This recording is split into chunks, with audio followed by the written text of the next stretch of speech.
Hi, ശരത്താണ്. ഈ വീഡിയോയിൽ നമ്മൾ ഒരു മൾട്ടിബാഗർ പൊട്ടൻഷ്യൽ ഉള്ള സ്റ്റോക്കിനെ പറ്റിയാണ് സംസാരിക്കാനായിട്ട് പോകുന്നത്. മൾട്ടിബാഗർ പൊട്ടൻഷ്യൽ എന്ന് പറഞ്ഞാൽ നമ്മൾ ഇൻവെസ്റ്റ് ചെയ്യുന്ന ക്യാപിറ്റലിന് മൾട്ടിപ്പിൾ ടൈംസ് റിട്ടേൺ തരാൻ പൊട്ടൻഷ്യൽ ഉള്ള ഒരു സ്റ്റോക്കിനെ പറ്റിയിട്ടാണ്. നമ്മൾ ഓൾറെഡി ഈ കമ്പനിയെ പറ്റി ഈ ചാനലിൽ സംസാരിച്ചിട്ടുണ്ട്. വിന്റേജ് കോഫി എന്നാണ് കമ്പനിയുടെ പേര്. സോ ഇവരുടെ നമ്മുടെ റവന്യൂ ഗ്രോത്ത്, അതുപോലെ തന്നെ അടുത്ത ഫൈനാൻഷ്യൽ ഇയറിലേക്കുള്ള മാനേജ്മെന്റ് കമന്ററി എന്താണ്, FY27 ഗൈഡൻസ് കാര്യങ്ങൾ, അതൊക്കെ അച്ചീവ് ചെയ്യാനായിട്ട് അവർ എന്തൊക്കെ കാര്യങ്ങളാണ് ചെയ്യുന്നത് എന്നുള്ള കാര്യങ്ങൾ, അതുപോലെ തന്നെ ആ ഒരു സമയത്ത് ഇവരുടെ ഫോർവേഡ് പി എന്താണ്, അവരുടെ വാല്യൂഷൻസ് ഒക്കെ നല്ല വാല്യൂഷൻസ് ആണ് അവൈലബിൾ ആയിട്ടുള്ളത്. ആ കാര്യങ്ങളെല്ലാം നമുക്ക് ഡിസ്കസ് ചെയ്യാം ഈ ഒരു വീഡിയോയിൽ.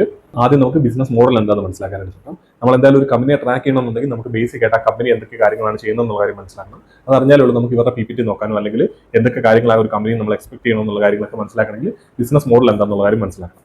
അപ്പോൾ വിന്റേജ് കോഫി എന്ന് പറഞ്ഞാൽ അവർ കോഫി പൗഡറാണ് മേക്ക് ചെയ്യുന്നത്. കോഫി ബീൻസിനെ പൊടിച്ച് കോഫി പൗഡറായിട്ട് ഇവർ ഏകദേശം ഒരു 5% മാത്രമേ ഉള്ളൂ ഇന്ത്യയിൽ സെല് ചെയ്യുന്നുള്ളൂ. ബാക്കിയുള്ള 95% ഇവർ എക്സ്പോർട്ട് ചെയ്യുകയാണ് ചെയ്തുകൊണ്ടിരിക്കുന്നത്. അപ്പോൾ എക്സ്പോർട്ട് ഓറിയന്റഡ് ആയിട്ടുള്ള ഒരു കമ്പനിയാണ്. അവർ കോഫി പൗഡറാണ് അവർ മേക്ക് ചെയ്തുകൊണ്ടിരിക്കുന്നത്. അതിന് വേണ്ടിയിട്ട് അവർക്ക് വേണ്ട റോ മെറ്റീരിയൽസ് എന്ന് പറഞ്ഞാൽ ഈ കോഫി ബീൻസ് അവർ മജോറിറ്റി അവർ കളക്ട് ചെയ്യുന്ന ഇന്ത്യയിൽ തന്നെയാണ്. കുറച്ച് ചെറിയ രീതിയിൽ അവർ ഇമ്പോർട്ട് കാര്യങ്ങളൊക്കെ ചെയ്യുന്നത്. ഇതാണ് നമ്മൾ ബേസിക് ആയിട്ട് മനസ്സിലാക്കിയിരിക്കേണ്ട ഈ കമ്പനിയെ പറ്റിയിട്ട്. അവരുടെ മാനുഫാക്ചറിംഗ് ഫെസിലിറ്റി ഉള്ളത് തെലങ്കാനയിലാണ്. അപ്പോൾ അവരുടെ മാനുഫാക്ചറിംഗ് ഫെസിലിറ്റിയെ പറ്റിയിട്ട് അതിന്റെ ക്യാപെക്സ് കാര്യങ്ങളെ പറ്റിയിട്ടൊക്കെ നമുക്ക് ഡീറ്റെയിൽ ആയിട്ട് സംസാരിക്കാം. അതിന് മുമ്പായിട്ട് നമുക്ക് മനസ്സിലാക്കേണ്ടത് ഇവരുടെ പ്രൊഡക്റ്റിനെ പറ്റിയിട്ടാണ്. ഈ കോഫി പൗഡറാണ് മേക്ക് ചെയ്യുന്നത് പറഞ്ഞത്. ഈ കോഫി പൗഡർ എങ്ങനെയാണ് മേക്ക് ചെയ്യുന്നത് നോക്കിക്കഴിഞ്ഞാൽ ഇവർ ഈ കോഫി ബീൻസിന് നോർമലി പൊടിച്ചതിന് ശേഷം ഈ പൊടിയുണ്ടല്ലോ, ആ പൊടിച്ച പൊടിയെ ഇവർ എയറിലേക്ക് കടത്തിവിട്ട്, അത് ഹോട്ട് ആയിട്ടുള്ള എയറിലേക്ക് കടത്തി വിട്ടിട്ട് അതിൽ നിന്ന് ഈ വാട്ടർ കണ്ടന്റ് കാര്യങ്ങൾ അല്ല അതിനുള്ള മോയ്സ്ചർ കാര്യങ്ങളൊക്കെ ഇവർ ഇവാപ്പറേറ്റ് ചെയ്യുക. അതായത് ഹോട്ട് എയറിലേക്ക് കിടക്കുന്നതുകൊണ്ട് ഇവാപ്പറേറ്റ് ആയിട്ട് പോകും. അതിനുശേഷം ഈ പൊടി താഴേക്ക് വരുവാണ് ചെയ്യുന്നത്. ഇതാണ് ഇവർ നോർമലായിട്ട് മേക്ക് ചെയ്യുന്ന കോഫി പൗഡർ എന്ന് പറയുന്നത്.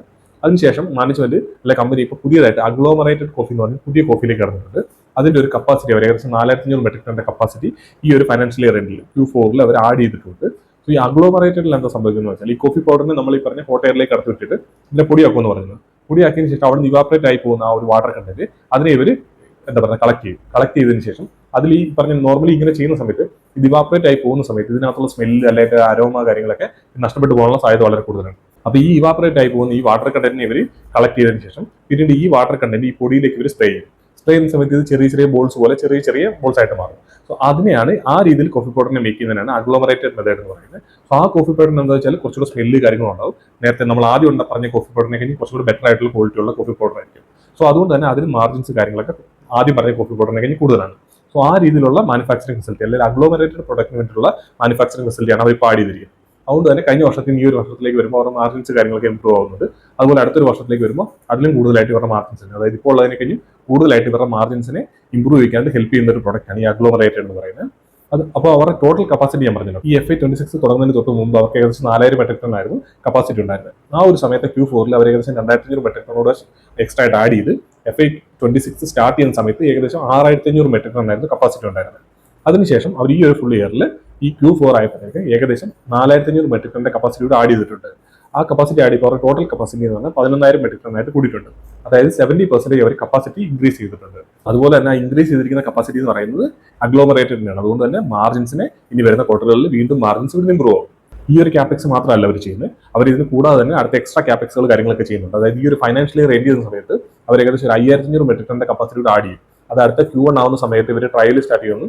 Q2 തൊട്ടിട്ട് ഇവർ കൃത്യമായിട്ട് പ്രൊഡക്ഷൻസ് കാര്യങ്ങളെല്ലാം കൊമേഴ്ഷ്യൽ പ്രൊഡക്ഷൻസ് കാര്യങ്ങളെല്ലാം സ്റ്റാർട്ട് ചെയ്യുന്നുള്ള കാര്യം മാനേജ്മെന്റ് പറഞ്ഞിരിക്കുന്നത്. അതെന്ന് പറയുന്നത് ഇതിനെ കഴിഞ്ഞ് കുറച്ചുകൂടെ പ്രീമിയം ആയിട്ടുള്ള ഒരു പ്രൊഡക്റ്റിനെ പറ്റിയിട്ടാണ്.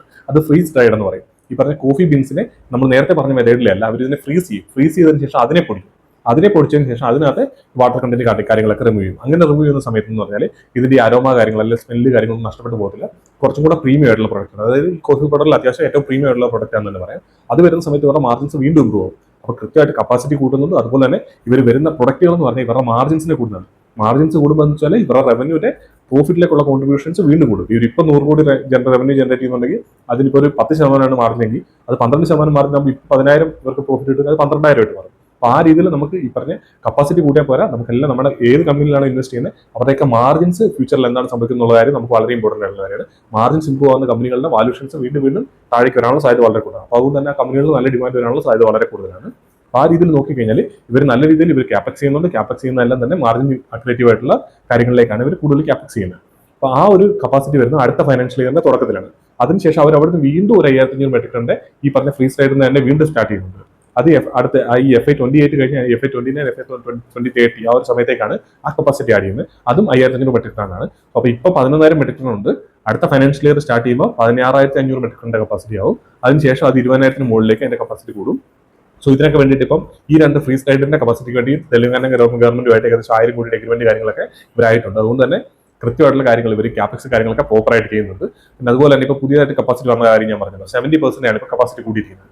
അതിന്റെ യൂട്ടിലൈസേഷൻ ഏകദേശം 100% ഈ ഒരു ഫൈനാൻഷ്യൽ ഇയറിൽ ഉണ്ടാവും എന്ന് പറഞ്ഞിട്ടുണ്ട്. ഈ ഒരു ഫൈനാൻഷ്യൽ ഇയറിലല്ല, ഈ ഒരു ക്വാർട്ടറിൽ തന്നെ സ്റ്റാർട്ട് ചെയ്യും. കഴിഞ്ഞ ക്വാർട്ടറിൽ തന്നെ നമ്മുടെ റിസൾട്ട് സംസാരിച്ച സമയത്ത് പറഞ്ഞിരുന്നു ഈ Q1 തന്നെ ഇവർ 100% യൂട്ടിലൈസേഷൻ ചെയ്യും. അതിനകത്ത് ഒരു കാര്യമുള്ളത് വെച്ചാൽ ഈ Q1 ഇവർ ഏകദേശം ഒരു 15-20 ദിവസം ഇവരുടെ ഈ പറഞ്ഞ പ്ലാന്റ് കാര്യങ്ങളൊക്കെ അടച്ചിട്ട് ആനുവൽ മെയിൻ്റനൻസ് ചെയ്യുന്നുണ്ട്. അതുകൊണ്ട് തന്നെ നമുക്കൊരു 100% എഫക്റ്റ് Q1 കിട്ടില്ല. Q2 തൊട്ടിട്ട് കൃത്യമായിട്ട് പ്രോപ്പറായിട്ട് 100% ഈ കപ്പാസിറ്റി യൂട്ടിലൈസേഷൻ, അതായത് 11,000 മെട്രിക് ടണ്ണിന്റെ കപ്പാസിറ്റി യൂട്ടിലൈസേഷൻ 100% തന്നെ ഈ കമ്പനി Q2 തൊട്ടിട്ട് സ്റ്റാർട്ട് ചെയ്യുന്നുള്ള കാര്യമാണ് നമുക്ക് മനസ്സിലാക്കാനായിട്ട് വരുന്നത്. അതുകൊണ്ട് തന്നെ നമുക്ക് എന്തായാലും ഒരു 60-70% ഗ്രോത്ത് ഈ ഒരു കമ്പനിയിൽ എക്സ്പെക്ട് ചെയ്യാനായിട്ട് പറ്റും. 70 എടുക്കേണ്ട ആവശ്യമില്ല, നമുക്ക് 60% തന്നെ നമ്മൾ എക്സ്പെക്ട് ചെയ്താലായിട്ട് മതി. അത് നമ്മൾ നോക്കിയാൽ ഈ ഒരു Q4 റിസൾട്ട് നോക്കിയാൽ നമുക്കത് കാണാൻ പറ്റും. ഈ Q4 ഏകദേശം അവർ 57% റവന്യൂ ഗ്രോ ചെയ്തിരിക്കുന്നത്. അതുപോലെ പ്രോഫിറ്റ് നോക്കിക്കഴിഞ്ഞാൽ 34% ഗ്രോ ചെയ്തിട്ടുള്ളൂ. അത് കഴിഞ്ഞ ക്വാർട്ടറിൽ നമ്മൾ ഡിസ്കസ് ചെയ്യുമ്പോൾ പറഞ്ഞു ആ സമയത്ത് ഇവർക്ക് ഓപ്പറേറ്റിംഗ് ലിവറേജ് കിട്ടിയിരുന്നില്ല. ഇതിന് രണ്ടിന്റെ ഓപ്പറേറ്റിംഗ് ലിവറേജ് കിട്ടാതിരുന്നതിന്റെ റീസൺ എന്ന് വെച്ചാൽ അവരുടെ കമ്പനിയിലോ അല്ലെങ്കിൽ ഇവരുടെ ബിസിനസ്സിൽ ഉണ്ടായിരിക്കുന്ന പ്രശ്നം കൊണ്ടൊന്നുമല്ല, അവരുടെ ടാക്സ് കൂടിയിട്ടുണ്ട്. അതായത് 25% ടാക്സ് ലാബിലേക്ക് ഒരു വന്നിട്ടുണ്ട്. അതുകൊണ്ട് തന്നെ ഇവരുടെ എബിറ്റയിലും കാര്യങ്ങളിലും അല്ലെങ്കിൽ മാർജിൻസിനും ഒന്നും അഫക്ട് ചെയ്തിട്ടില്ല. ടാക്സിന്റെ ഇൻക്രീസ് വന്നുകൊണ്ട് മാത്രമാണ് ഈ പറഞ്ഞ ഓപ്പറേറ്റിംഗ് ലിവറേജ് കാര്യങ്ങളൊന്നും പ്രോപ്പറായിട്ട് കിട്ടായിരുന്നുള്ളത്. അടുത്തൊരു ഫൈനാൻഷ്യൽ ഇയറിൽ ഇവർ നമുക്ക് ഞാൻ പറഞ്ഞില്ല ഒരു 60% ഗ്രോത്ത് നമുക്ക് എക്സ്പെക്ട് ചെയ്യാം.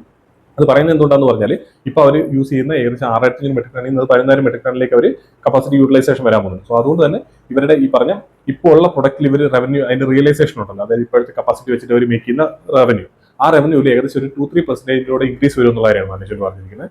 അതായത് 6,500 മെട്രിക് ടൺ 11,000 ആവും. അതുകൂടാതെ തന്നെ ആ ഒരു 6,500 മെട്രിക് ടണ്ണിൽ ഇവർ എത്ര ഒരു kg എത്ര റവന്യൂ ഉണ്ടാക്കുന്നുണ്ടോ അതിനൊരു 2-3% എങ്കിലും ഇൻക്രീസ് വരും. അതിന്റെ റീസൺ എന്താണെന്ന് വെച്ചാൽ ഇവർ എക്സ്പോർട്ട് ചെയ്യുന്നുള്ള കാര്യം ഞാൻ പറഞ്ഞല്ലോ.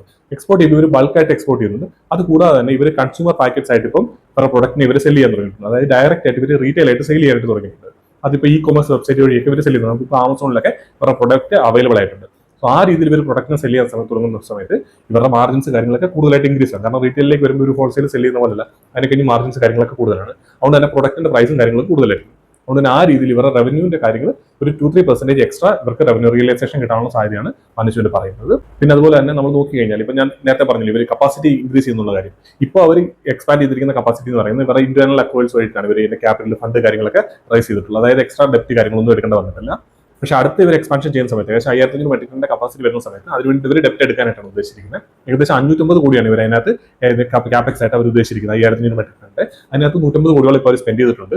ബാക്കിയുള്ള 400 കോടിയിൽ ഏകദേശം 300 കോടിയോളം ഇവർ ലോൺ എടുക്കാനായിട്ടാണ് തീരുമാനിച്ചിരിക്കുന്നത്. അതുപോലെ തന്നെ 100 കോടി രൂപ ഇവർ വർക്കിംഗ് ക്യാപിറ്റൽ ലോൺ എടുക്കുന്നുണ്ട്. അപ്പോൾ ഈ 300 കോടി എടുക്കുന്ന ഇവർ ഇന്റർനാഷണൽ ആയിട്ട് പുറത്തുനിന്ന് ഇന്ത്യക്ക് പുറത്തുനിന്ന് എടുക്കുന്നതുകൊണ്ട് തന്നെ 5-6% ഇവരുടെ അവിടുത്തെ ഒരു ഇൻട്രസ്റ്റ് റേറ്റ് എന്ന് പറയുന്നത്. വർക്കിംഗ് ക്യാപിറ്റൽ ലോൺ അവർ എടുക്കാൻ പോകുന്നത് ഏകദേശം 8%, 8.3, 8.4% ആ ഒരു രീതിയിലാണ് working capital loan 100 crore interest വരാനായിട്ട് പോകുന്നത്. അപ്പോൾ ഈ 2 ലോണും പുതിയതായിട്ട് ഇവർ ആഡ് ചെയ്യാൻ പോകുന്നത്. അതുകൊണ്ട് തന്നെ അടുത്ത വർഷം ഇവരുടെ ഇൻട്രസ്റ്റ് കോസ്റ്റ് കാര്യങ്ങളൊക്കെ ചെറിയ രീതിയിൽ ഇൻക്രീസ് ആവും. അതുപോലെ തന്നെ പുതിയ കപ്പാസിറ്റി വന്നുകൊണ്ട് തന്നെ ഇവരുടെ ഡിപ്രീസിയേഷനും കാര്യങ്ങളും ഇൻക്രീസ് ആവും. അതുപോലെ തന്നെ ടാക്സിന്റെ കാര്യം ഞാൻ പറഞ്ഞു 25% ടാക്സ് സ്ലാബിലേക്ക് വന്നിട്ടുണ്ട്. അതുകൊണ്ട് തന്നെ അവിടെയും ചെറിയ രീതിയിലുള്ള ഇൻക്രീസ് വരാൻ സാധ്യതയുണ്ട്. അതുകൊണ്ട് തന്നെ എബിറ്റയിൽ ഈ പറഞ്ഞ പാറ്റിലേക്ക് വരുന്ന സമയത്ത് നല്ല രീതിയിൽ ഈ പറഞ്ഞ എക്സ്പെൻസ് കാര്യങ്ങളൊക്കെ അവിടെ വരുന്നുണ്ട്. അതുകൊണ്ട് തന്നെ കമ്പനിയുടെ കൃത്യമായിട്ട് അവർക്ക് ഓപ്പറേറ്റിംഗ് ലിവറേജ് കാര്യങ്ങൾ കിട്ടണമെന്നുണ്ടെങ്കിൽ എബിറ്റ മാർജിൻ ഇൻക്രീസ് ആവും. ഇപ്പോൾ അവർക്കുള്ള എബിറ്റ മാർജിൻ എന്ന് പറഞ്ഞാൽ ഏകദേശം 18.5% ആണ് എബിറ്റ മാർജിൻ ഉള്ള എറൗണ്ട്. അത് ഏകദേശം 19% ആവുന്നുള്ള കാര്യമാണ് മാനേജ്മെന്റ് പറഞ്ഞിരിക്കുന്നത്. അതിന്റെ റീസൺസ് പറഞ്ഞാൽ ഒന്ന് കൺസ്യൂമർ പ്രൊഡക്റ്റുകൾ സ്റ്റാർട്ട് ചെയ്യുന്നുണ്ട്, അല്ലെങ്കിൽ റീറ്റെയിൽ ആയിട്ട് സെല് ചെയ്യുന്നുണ്ട്. പിന്നീട് രണ്ടാമത് സംഭവിക്കുന്നത് വെച്ചാൽ ഇവർ ഈ കപ്പാസിറ്റി ഉണ്ടല്ലോ ഇവരത് ഒപ്റ്റിമം ലെവലിൽ യൂട്ടിലൈസ് ചെയ്യുന്നതുകൊണ്ട് തന്നെ ഇവരുടെ ഫിക്സ്ഡ് കോസ്റ്റ് കാര്യങ്ങളല്ല, ഫിക്സ്ഡ് ആയിട്ടുള്ള കോസ്റ്റ് കാര്യങ്ങളെല്ലാം സെയിം ആണ്. സോ അതിൽ മാക്സിമം യൂട്ടിലൈസേഷൻ ചെയ്യുന്ന സമയത്ത് ഇവർക്ക് ഈ പറഞ്ഞ പോലെ മാർജിൻസ് കാര്യങ്ങളിൽ ഓപ്പറേറ്റിംഗ് ലെവറേജ് കാര്യങ്ങളൊക്കെ കിട്ടാനുള്ള സാധ്യത കൂടുതലാണ്. സോ ആ ഒരു രീതിയിൽ വരുമ്പോൾ ഈ 2 രീതിയിലായിട്ടാണ് ഇവരുടെ മാർജിൻസ് ഇമ്പ്രൂവ് ആകാൻ പോകുന്നത്. അതുകൊണ്ട് തന്നെ ഒരു 19% മാർജിൻസ് എബിറ്റ ലെവലിൽ മാനേജ്മെന്റ് എക്സ്പെക്ട് ചെയ്യുന്നുണ്ട്. അതുകൊണ്ട് തന്നെ ഈ പറഞ്ഞ ഡിപ്രീസിയേഷനിലും ഇൻട്രസ്റ്റിലൊക്കെ വരുന്ന ഈ ഇൻക്രീസ് ആയിട്ട് വരുന്നത് അല്ലെങ്കിൽ അത് കൂടുതലായിട്ട് വരുന്ന കാര്യങ്ങളൊക്കെ അവിടെ തന്നെ ഈ മാർജിൻസ് തമ്മിൽ ക്യാൻസൽ ആയി പോകുക. ഏകദേശം ഇപ്പോൾ അവർക്ക് ഏകദേശം പാറ്റ് മാർജിൻ കിട്ടുന്നത് ഒരു 13.1% ആണ് ഇപ്പോഴത്തെ പാറ്റ് മാർജിൻ എന്ന് പറഞ്ഞാൽ. നമുക്ക് അറൗണ്ട് ആ ഒരു ലെവലിൽ തന്നെ നമുക്ക് പാറ്റ് മാർജിൻ എക്സ്പെക്ട് ചെയ്യാം. പറഞ്ഞ പുതിയ പ്രൊഡക്റ്റിന്റെ കാരണം ഞാൻ പറഞ്ഞില്ല, അത് മാർജിൻ കൂടിയ പ്രൊഡക്റ്റ് വരുന്നത്. പക്ഷെ അതുകൊണ്ട് തന്നെ നമുക്ക് പാറ്റിൽ ഇപ്പം നമ്മൾ എക്സ്ട്രാ മാർജിൻ എടുക്കേണ്ട ആവശ്യമില്ല. കാരണം ഞാൻ പറഞ്ഞില്ല ഈ എക്സ്പെൻസ് കാര്യങ്ങളൊക്കെ കൂടുന്നതുകൊണ്ട് തന്നെ ഒരു 13.1% മാർജിൻ നമ്മൾ ഇപ്പോൾ ഒരു നമ്മൾ ഫോർവേഡ് പി കാൽക്കുലേറ്റ് ചെയ്യുന്ന സമയത്ത് നമ്മൾ ആ ഒരു മാർജിൻ എടുക്കുന്നത് തന്നെയായിരിക്കും ഇപ്പം ബെറ്റർ. അതിനുശേഷം നമുക്ക് അടുത്ത 1-2 ക്വാർട്ടറിലെ റിസൾട്ട് വരുന്ന സമയത്ത് നമുക്ക് ഏകദേശം ഒരു ധാരണ കിട്ടാൻ സാധ്യതയുണ്ട്. അടുത്ത വർഷം ഏകദേശം എത്ര രീതിയിൽ അവർക്ക് ഓപ്പറേറ്റിംഗ് ലിവറേജ് കിട്ടാൻ സാധ്യതയുണ്ടെന്ന കാര്യം. എന്തായാലും നമുക്കിപ്പോൾ ഒരു 60% റവന്യൂ ഗ്രോത്ത് വരുന്ന സമയത്ത് ഒരു 60% തന്നെ പ്രോഫിറ്റ് ഗ്രോത്ത് നമുക്ക് എക്സ്പെക്ട് ചെയ്യാനാണ് തോന്നുന്നത് ഈ ഒരു കമ്പനിയിൽ. ഈ ഒരു ഫുൾ ഫൈനാൻഷ്യൽ ഇയർ നോക്കിയാൽ പോലും അവർ ഏകദേശം 79% റവന്യൂ ഗ്രോത്തും അതുപോലെ തന്നെ 80% പ്രോഫിറ്റ് ഗ്രോത്തും കമ്പനിയിൽ വന്നിട്ടുണ്ട്. സോ ആ ഒരു രീതിയിൽ തന്നെ നമുക്ക് ആ ഒരു രീതി നമ്മളിപ്പോൾ എടുക്കണം. നമുക്ക് എന്തായാലും നമുക്ക് കുറച്ചെടുക്കുന്നത് തന്നെയാണ് എപ്പോഴും നല്ലത്.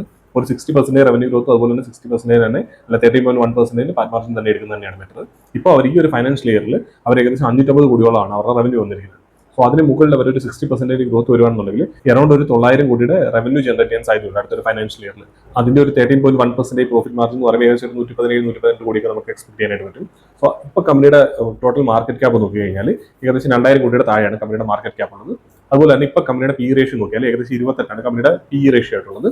ഇപ്പോഴത്തെ മാർക്കറ്റ് ക്യാപ്പിനെ നമ്മൾ അടുത്ത വർഷത്തെ അവരുടെ പ്രോഫിറ്റ് വെച്ച് ഡിവൈഡ് ചെയ്താൽ നമുക്ക് അടുത്ത വർഷത്തെ കമ്പനിയുടെ ഫോർവേഡ് പി നമുക്ക് കിട്ടും. അങ്ങനെ നമ്മൾ ഡിവൈഡ് ചെയ്യുന്ന സമയത്ത് നമുക്ക് 17 കമ്പനിയുടെ ഫോർവേഡ് പി ആയിട്ട് കിട്ടുന്നത്. അതായത് അടുത്ത വർഷം ഈ കമ്പനിയുടെ സ്റ്റോക്ക് പ്രൈസിൽ വ്യത്യാസം ഒന്നും വന്നില്ല എന്നുണ്ടെങ്കിൽ ഒരു വർഷം കഴിയുമ്പോൾ കമ്പനിയുടെ പി റേഷ്യോ 17 ആയിട്ട് കുറയാനായിട്ടാണ് പോകുന്നത്. അപ്പോൾ അതുകൊണ്ട് തന്നെ ഈ കമ്പനിയിൽ റീറേറ്റിംഗ് കിട്ടാനുള്ള സാധ്യത വളരെ കൂടുതലാണ്. ഏകദേശം 60% കൂടുതൽ ഗ്രോ ചെയ്യുന്ന ഒരു കമ്പനിയാണ് ഏകദേശം 17 ഫോർവേഡ് പിയിൽ അവൈലബിൾ ആയിട്ടുള്ളത്. അവരുടെ ടെക് റേഷ്യോ നമ്മൾ കാൽക്കുലേറ്റ് ചെയ്ത് നോക്കിയാൽ 17 divided by P divide by growth 17 divide by 60 എന്ന് പറയുമ്പോൾ ഏകദേശം ഒരു 0.3 അടുത്താണ് അവരുടെ ടെക് റേഷ്യോ കാര്യങ്ങളൊക്കെ വരുന്നത്. അതുകൊണ്ട് തന്നെ വാല്യൂഷൻസ് വൈസ് നോക്കി കഴിഞ്ഞാൽ നല്ല ചീപ്പായിട്ട് അവൈലബിൾ ആയിട്ടുള്ള ഒരു കമ്പനി തന്നെയാണ് വിന്റേജ് സ്റ്റോക്ക് എന്ന് പറയുന്നത്. അതുപോലെ തന്നെ അവരുടെ ഫ്യൂച്ചർ ആയിട്ടുള്ള പൊട്ടൻഷ്യൽ നോക്കിയാൽ മാനേജ്മെന്റ് കമ്മിറ്റി കാര്യങ്ങളൊക്കെ വെച്ചിട്ട് നല്ല രീതിയിൽ ഒരു ഗ്രോത്ത് തരുന്ന ഒരു കമ്പനിയായിട്ട് തന്നെയാണ് ഫീൽ ചെയ്യുന്നത്. അത് ഈ ഒരു വർഷമാണെങ്കിൽ പോലും നല്ല രീതിയിൽ അവർ എക്സിക്യൂട്ട് ചെയ്യുകയും കാര്യങ്ങളൊക്കെ ചെയ്തിട്ടുണ്ട്. അതുകൊണ്ട് തന്നെ മാനേജ്മെന്റ് പറയുന്ന കാര്യങ്ങളൊക്കെ കൃത്യമായിട്ട് എക്സിക്യൂഷൻ കാര്യങ്ങളൊക്കെ ചെയ്യുന്നുണ്ട്. പിന്നെ അതുപോലെ മാർജിൻസ് കാര്യങ്ങളൊക്കെ ഇമ്പ്രൂവ് ചെയ്യാനുള്ള പൊട്ടൻഷ്യൽ വളരെ നല്ല രീതിയിൽ കാണുന്നത്. പിന്നെ ഈ ഒരു ഫിനാൻഷ്യൽ ഇയർ നോക്കിയാലും അവരുടെ CFO എന്ന് പറയുന്നത് ഏകദേശം ഒരു 14 കോടിയായിട്ട് വന്നിട്ടുണ്ട്. 72 കോടിയോളാണ് ഈ ഒരു ഫുൾ ഫിനാൻഷ്യൽ ഇയറിൽ അവരുടെ പ്രോഫിറ്റ് എന്ന് പറയുന്നത്. അതിൽ അവർ ഏകദേശം 15 കോടിയോളാണ് ഇവർ ഈ പറഞ്ഞ ക്യാഷ് ജനറേറ്റ് ചെയ്തിരിക്കുന്നത്. അതിന്റെ റീസൺ പറഞ്ഞതല്ല, ഇവർ ഞാൻ പറഞ്ഞ ഇന്റേണൽ അക്രോൾസിലൂടെയാണ് ഇവർ മാക്സിമമായിട്ടും ഇവരുടെ ഈ പറഞ്ഞ ക്യാപിക്സ് കാര്യങ്ങളൊക്കെ അവർ ഫണ്ട് എടുത്തിട്ടുള്ളത്. അതുകൊണ്ട് തന്നെയാണ് ഇവർ ഈ പറഞ്ഞ ക്യാഷ് ജനറേറ്റ് ചെയ്യുന്നത് അത്രയും കുറവായിട്ട് നമുക്ക് ഫീൽ ചെയ്യുന്നത്. പക്ഷേ എന്നാലും കമ്പനി ആദ്യമായിട്ടാണ് ഈ CFO പോസിറ്റീവായിട്ട് മാറുന്നത് ഈ ഒരു ഫൈനാൻഷ്യൽ ഇയറിൽ. അടുത്ത വർഷം CFO പോസിറ്റീവ് ആയിരിക്കും എന്നുള്ള കാര്യം തന്നെയാണ് മനുഷ്യർ പറയുന്നത്.